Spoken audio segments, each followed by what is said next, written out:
Hey guys, today I'm going to be the LEGO set 75096 Sith Infiltrator. This set is a total of 662 pieces, was originally released back in June of 2015, and went for $90. So first let's go over the minifigures. First here is of course Darth Maul, who's probably one of the highlights of the set. He is this kind of, it's not the main original material they used last like early 2010s, but it's this kind of weirder material, not like the one from 2016. It's kind of in the middle of, it's a bit soft. I don't know how you also describe it. He has his double-bladed lightsaber, printing for his clothing there. A little bit on the back, not too much. It's mostly just kind of standard detailing you'd find on a figure like him, but the main thing is this new face print for the time. This face print is pretty unique, I'd say, because it has him more smiling. Of course, it has a Zabrak headpiece, but if you don't want that, you can change it out with his hood, which of course also comes in the set. And overall, this is the main highlight. You also get Qui-Gon Jinn with this cloth piece, which they used quite a bit in this year in particular.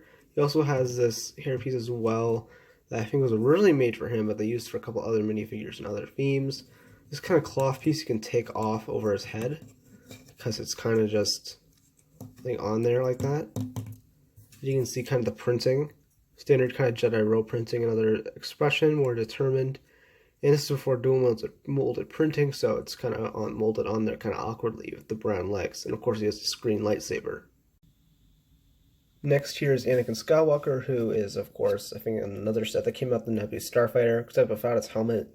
He was just kind of thrown in here, but he's an okay minifigure. He has this old hairpiece, I think more used for Harry Potter, but I think it might have originally been used for him. These are his expressions, not too much printing wise. I mean, he just has the short legs. I mean, this is probably my least favorite figure of this set. But my favorite figure besides Maul is Watto, who this version is technically exclusive because the eye coloring is a bit different. There's a lot more of this kind of orange color. And this is a great figure. First off, like, there's not much printing, but overall a lot of cool detailing on him per se. I love the wings. The wings are actually kind of foldable, so you can kind of fold those out. I love the little detailing in the face, like the teeth, the eyes, and the kind of trunk that he has. The teeth just look great on him. You can also pull this off, this whole part. It's kind of hard because you have to flap it open. These are kind of like how they did Chewbacca or a lot of the other figures.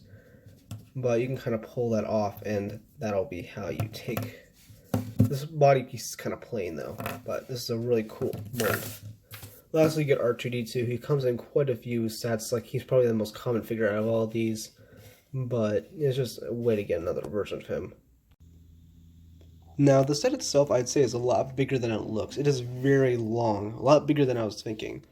It's a little over a foot, but probably a little bigger than that. So I'll start with the front, this whole front snout section. This, I think it's okay how they did this. Like, it's a lot better than last year's. Of course, there's less studs than the 2011 one, which is what I'm mainly referring to. I think this actually looks okay. The more you look at it, the more better it looks. This is kind of how it looks from the bottom. This is probably the only bad part of the set, I'd say, or at least kind of part. I would say bad, but the whole front here, it is able to open up. What I like is that it opens up less than the other one. So you have all these kind of slope pieces, which look really nice. These are stickers, but they really add to it. I'm trying to make sure that the sticker came in as well as possible. But first you open up this whole part here, but not as big, and you can open up these, and they make this kind of almost kind of ear rapey kind of noise, kind of like that. But I think overall it looks fine. Inside here, I'll show you what those are in a second. Obviously you kind of know, but this is a little speeder bike for Maul. So this is how he looks in the speeder. Of course, you have to kind of slide him in, but there's mostly these kind of pinned kind of connection-ish pieces, and he of course connects in with the steering wheel-ish, not really steering wheel, but kind of like a ski kind of piece. And this kind of slides in. It's kind of awkward, but I don't know.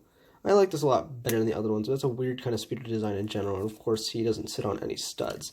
And of course you have to take him back out, but you mainly put that inside there. The technical parts are exposed. I don't care because this is of course when it's opened, but this whole bottom part will kind of fit in through there. And of course this is what the underside looks like, kind of flat, but of course they usually don't. I'll show you a feature related to that in a second. Now, once that ski piece is kind of put back in there, of course you have to make sure it sit in there good. You can close this back up. Again, this is really awkward noise that it makes, but the other feature here is when you pick it up, of course you can also retract these back. I'll show you how those kind of connect to the front. But this pin part here, you can release the droids. This will kind of push out this trap door, which is connected to some anti-studs. These goes with 3 droids. These little kind of probe droids that go searching for Qui-Gon or Anakin or Padme or whoever. And I really like that feature. It works super well. Basically, you kind of have it. You just gotta move it forward like that, and it pushes that red part out like that. It's a kind of Technic pin kind of piece. And the main way to put it back is you open this part up, and you have to slide them like that, like sideways. And they fit in there pretty well. You can kind of maybe move around to kind of fit them in there better. That's kind of how they fit. And this looks well here. I like how this handle is, where you can just kind of open it up like that. Before we move up to the front, I also forgot that you can put the lightsaber hilts in for these clips. They don't fit as well, but you can kind of fit them in like that. They kind of peek out. Of course, you can put the other one in there too. And that's how it kind of works. Now this back part, you can, of course, open this up. This is a ramp. Of course, these pieces up here would, of course, be up, but inside is a little chair. It's kind of a swivel chair, something that you'd see in like Lego City, and it makes it easier for you to place him inside. It's very simple. I like how they did that. And you can also put, here is a kind of binocular piece, and over here is kind of a hilt piece, or a little clip piece to put your lightsaber hilt. That was a stud shooter. I'll show you how those fire in a second. Kind of close that back up, and these kind of stud connections work really well. And that really seeps in pretty well, not perfectly well, into the main top design, which of course I like. You have the little, I don't know how he'd see out of that, but it's a bit of like kind of red in there. And this front design, I think they kind of added more pieces onto that to make that look better, but it's a pretty good connection. And of course, I'll show you the wings. Now, with these landing pads, the main way they focus down is there's a somewhat transparent piece there that kind of sits on it, because this bottom part barely does that, and this is how that looks. It's a somewhat similar technique, but what they do is they have this like Technic pin wise upside down, which is an interesting building technique. It kind of shakes around too much, it isn't focused on there entirely, but it's kind of basically just like that. You can kind of spin it around, I guess. You gotta make sure it's kind of connected well too, because it can kind of get loose. Overall, this is the bottom design once again. This is his little speeder. That'll of course hang like that. And of course that fell over and we fixed that. We'll also show you the wings. Now with the winglets, you basically have to fold them open 2 times. And of course you kind of have to have it standing up to do that, but I feel like it works somewhat well when you do it like this. And of course you have to have the thing kind of standing up. So it looks like that. That's kind of what it looks like when you have it flying around.